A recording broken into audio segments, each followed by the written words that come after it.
বছর এই বাংলাদেশের 64 জেলার মধ্যে বগুড়া একটি জেলা যেটা সর্বোচ্চ বৈষম্যের শিকার। সেই বগুড়াতে বিগত সরকারের সময় একটি ইটও পোতা হয় নাই, এত নেগলেক্ট করা হয়েছে বগুড়াতে।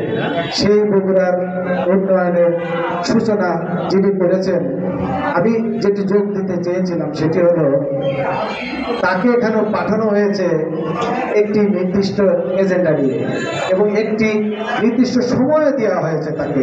সেই সময়ের মধ্যে উনি এই কাজগুলি বগুড়াকে সুচারুরূপে আগামী দিনে যে উন্নয়নের দ্বার প্রান্তে নিয়ে যাবেন, উন্নয়নের সফলতায় নিয়ে যাবেন, সেটার সূতিকাগার হচ্ছে যে আজকের এই বগুড়া সুযোগ্য জেলা প্রশাসক জনাব হোসেন আফরোজ। তাকে সেইভাবে সেই বিষয় নিয়ে কিন্তু এখানে পাঠানো হয়েছে এবং আপনারা ইতিমধ্যে সেগুলো সুফল দেখতে পাচ্ছেন।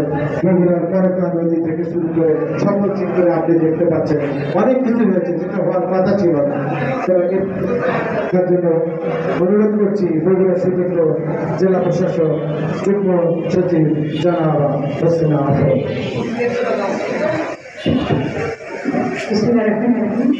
বগুড়া প্রেস ক্লাব আজকে ফেসবুক এবং ভিডিও প্রদর্শনী অনুষ্ঠানে উপস্থিত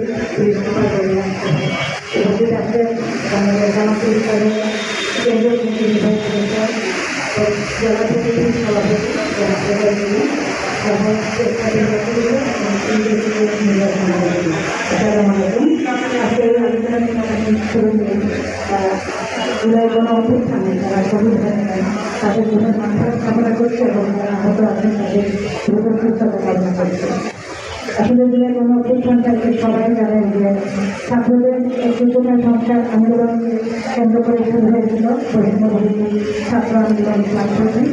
তারপর এই আন্দোলন যখন চলতে থাকে, রাজপথ যখন ছাত্রদের রক্তে রঞ্জিত হতে থাকে, সেটি আর তাদের অভিভাবকরা যদি সহ্য করতে পারে নাই, সেই পর্যায়ে সর্বস্তরের জনগণ নেমে আসে রাস্তায়, বিভিন্ন পেশাজীবী সংগঠনের রাস্তায় নেমে আসে।